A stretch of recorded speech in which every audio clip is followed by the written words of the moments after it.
मायाजाल की सबसे बड़ी पतन की निशानी क्या है? वो है शंका।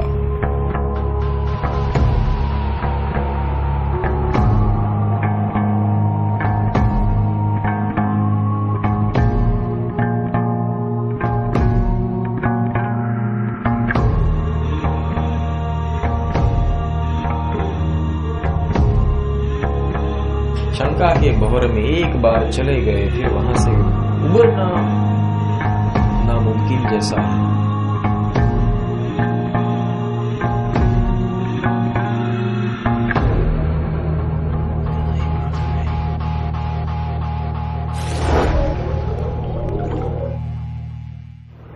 जिज्ञासा और शंका में बहुत अंतर है। जिज्ञासा उस व्यक्ति को होती है जिसको सचमुच में ईश्वर को प्राप्त करना है, इसलिए उसका प्रश्न जिज्ञासा के साथ होगा। कृष्ण ने गीता में कहा है कि जिज्ञासु मेरा अति प्रिय है। किसको कहा है? जिज्ञासु, जिसके अंदर अत्यंत जिज्ञासा है। मतलब प्रभु को प्राप्त करने का तरीका, मतलब ये इनके प्रकार से मुझे मेरी अंतरात्मा को राजी हो जाए, ऐसा कोई तरीका मिल जाए जिस तरीके से मैं प्रभु तक पहुंच जाऊं।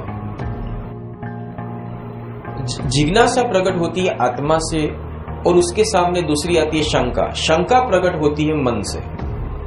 शंका वहां प्रकट होती है जिसको आगे जाना ही नहीं है, और जिसको आगे जाना नहीं है वो शंकाओं की ऐसी दीवारें खुद के लिए बना के देता है कि जिस दीवार को न सामने वाला तोड़ पाए न तुम तोड़ पाओ। उसको शंका में रहना बहुत पसंद है। क्यों? क्योंकि शंका के कारण वो छूट सकता है परमात्मा से। शंका के कारण वो सत्संग, सतज्ञान या तो सत्य नाम के वर्तन से दूर रह सकता है। कुछ सत्कार्य करने हो, अगर आपके प्रश्नों का समाधान हो जाए तो आप सत्कार्य, फिर आपको मजबूरन आपका जमीर कहेगा अब तेरा समाधान हो गया ना, अब तो तू सत्कार्य कर, तो वहां जमीर के साथ सीधी तुम्हारी लड़ाई हो जाएगी। और वो लड़ाई तुम फेस करना नहीं चाहते, इसलिए तुम बीच में मन को ला देते हो जो तुम्हारा दुश्मन है। मन वहां दोस्त बन जाता है, वो शंका ले आता है और शंका के काफी दायरे बना देता है।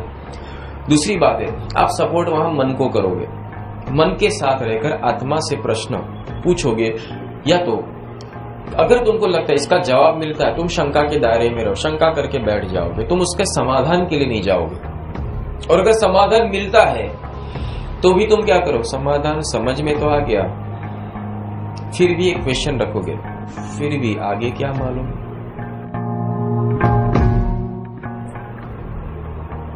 माना सही है, पर गारंटी क्या?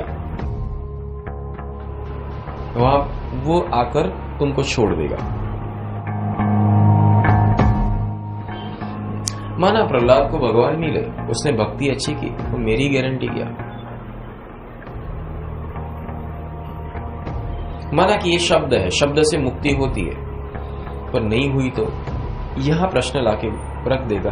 पर वहां तो परमात्मा ने उसका जवाब भी दिया है कि तू अगर पूर्ण प्रयास करेगा, प्रयास तेरा सच्चा होना चाहिए, विश्वास सच्चा, प्रेम सच्चा, धीरज सच्ची, तो भले तू पहुंचे ना पहुंचे, मैं बैठा हूं, उसका वचन है। अगर ईश्वर ही अपना वचन तोड़ देगा तो होगा क्या? वो कभी नहीं तोड़ता। तो उस बात के ऊपर आपको विश्वास रखना है। तो प्रेमी है या भक्त है या जिज्ञासु है, अवश्य विश्वास रख के चलेगा और वो पार उतरता है। शंकाशील मनुष्य कदापि पार नहीं उतरता है। वो शंका के दायरे में, शंका के भंवर में वो फंस कर समाप्त हो जाता है। मायाजाल की सबसे बड़ी पतन की निशानी क्या है? वो है शंका। उस शंका के भंवर के अंदर वो समाप्त हो जाता है। कभी देखना समुद्र के अंदर, समुद्र में कितनी भी मौजें आए, जहाज उसके ऊपर से निकल सकता है,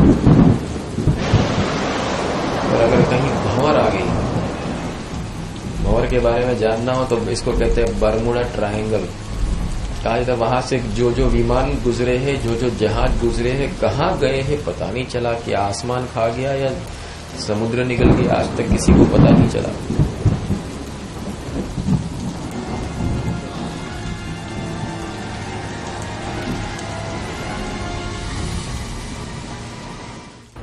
बरमुडा ट्रायंगल, इसको कहते हैं भंवर।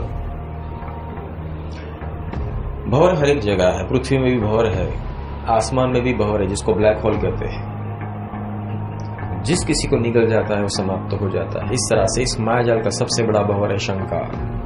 शंका के भंवर में एक बार चले गए फिर वहां से उबरना नामुमकिन जैसा है। वो मुमकिन तभी जाकर हो सकता है जब तुम ही उस भंवर से बाहर निकलने की कोशिश करो। कैसे? स्वप्न में से जैसे जाग जाते हैं इस तरह से। किसी स्वप्न में से तुम बह रहे हो, कोई नाइटमेयर चल रहा है, भयानक स्वप्न चल रहा है, उसमें से तुम बाहर आ जाते तो कैसे लगता है? जैसे वो जिंदगी तुम जी रहे थे और अचानक तुमने स्विच ऑफ कर दिया और कहीं बाहर आ गए। इस तरह से तुम्हें अपने आप को उजागर करना पड़ेगा और समय कम है। तुम एक एक दिन जो गुजार रहे हो कैसे गुजार रहे हो, कभी खुद के ऊपर देखो तो सही। आज का दिन खत्म हो गया, अब कल वापिस सुबह उठेंगे, नहाएंगे, धोएंगे, रसोई बर्तन, दोपहर में सो जाएंगे, रात को वापिस सो जाएंगे, कल सुबह उठेंगे, टिफिन बनाएंगे, ऑफिस पे जाएंगे, शॉप पे जाएंगे, बिजनेस करेंगे, रात को वापिस आ जाएंगे। हो गया दिन खत्म। तो मेरा सिर्फ एक ही बात आपको कहना है कि तुम्हारे अभ्यास का क्या।